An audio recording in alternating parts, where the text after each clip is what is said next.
ചിലർ വിശ്വാസമുണ്ട്, പക്ഷെ പ്രയത്നമില്ല. ചിലർക്ക് പ്രയത്നമുണ്ട്, വിശ്വാസമില്ല. ഒരു വള്ളത്തിൽ 2 തുഴയുണ്ടായിരുന്നു. ഒരു തുഴയിൽ എഴുതിക്കുന്നത് വിശ്വാസം എന്നാണ്, ഒരു തുഴയിൽ പ്രയത്നം എന്ന് എഴുതിയിട്ടുണ്ട്. അപ്പോൾ ഒരാൾ കയറിയിട്ട് ആ വിശ്വാസത്തിൽ മാത്രമേ ഇങ്ങനെ തുഴയുക, ആ തുഴ മാത്രമേ തുഴയപ്പോൾ ഈ വള്ളം ഇങ്ങനെ കറങ്ങിക്കൊണ്ടിരിക്കുകയാണ്, മുന്നോട്ട് പോകുന്നില്ല. അതിൽ തന്നെ ഇങ്ങനെ കറങ്ങിക്കൊണ്ടിരിക്കുക. വേറൊരാൾ കയറിയിട്ട് പ്രയത്നമാകുന്ന തുഴയ്ക്കകത്ത് അത് മാത്രം വെച്ചുകൊണ്ട് തുഴയുക, അപ്പോഴും ഈ വള്ളം കറങ്ങിക്കൊണ്ടേയിരിക്കുകയാണ്. വേറൊരാൾ കയറി വിശ്വാസവും പ്രയത്നവും രണ്ടും എടുത്ത് തുഴയാൻ തുടങ്ങിയപ്പോൾ മുന്നോട്ട് പോവാണ്. അപ്പം രണ്ടും നമുക്ക് ആവശ്യമാണ്, വിശ്വാസവും നമ്മളിൽ പ്രയത്നവും ആവശ്യമാണ്. ഡോക്ടറുള്ള വിശ്വാസം കൊണ്ട് മാത്രം രോഗം തീരാമെന്നില്ല.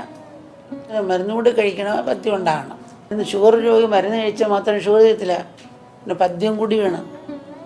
ഒരു വണ്ടി ഓടിച്ചുകൊണ്ട് കുഴി വീണ്, ദൈവം വണ്ടിയിൽ നിന്ന് ഇറങ്ങി ഒരു ആസനം എടുത്ത് മലയുടെ മുകളിൽ ചെന്നിട്ട് ധ്യാനിക്കുക, വണ്ടി പൊക്കിത്തരണേ. അവൻ കണ്ടിട്ട് ധ്യാനിക്കും, പിന്നെയും തുറന്ന് നോക്കും, വണ്ടി പൊങ്ങിപ്പോ കുഴിന്ന് മാറിയോ മാറിയില്ല. അപ്പോഴാണ് അശ്വരി കേട്ടത്, നീ ആ വണ്ടി പ്രാർത്ഥിച്ചുകൊണ്ട് വണ്ടി തെല്ല് കുഴിന്ന് പൊക്കോ. വിശ്വാസം കൊണ്ട് മാത്രമല്ല, നമ്മുടെ ഭാഗത്ത് പ്രയത്നം ഉണ്ടാകും. ഇത് പ്രയത്നമൊന്നുമില്ല, ഞാൻ വിശ്വാസമില്ല ഈശ്വരൻ്റെ. ഞാൻ അമ്പലത്തിൽ പോകാറുണ്ടല്ലോ, എല്ലാ ജോലിയും കഴിഞ്ഞ് സമയം കിട്ടി ഒന്ന് പോയി കുറേ പരാതികളും തിരിച്ചു വന്നു 10 രൂപ നേർച്ച ഇടും.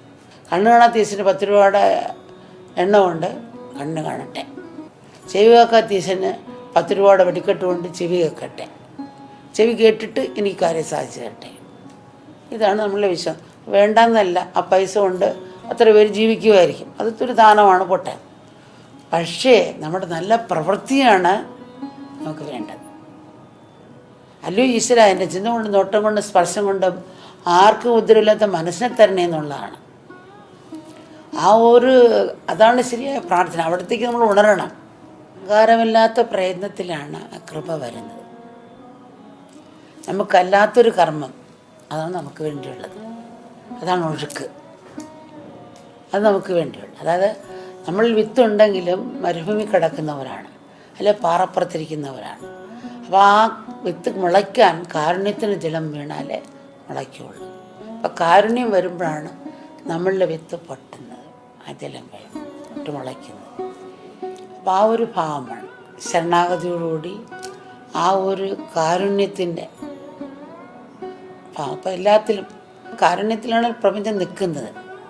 എല്ലാത്തിലും ഈശ്വരനെ കണ്ട് പോകുന്നില്ല. അതാണ് ശിബിയുടെ കഥ. പകുതി ശരീരം ദാനം ചെയ്തപ്പോൾ മറ്റേ ശരീരത്തിൽ ഒരു കണ്ണ് കരയുകയാണ്.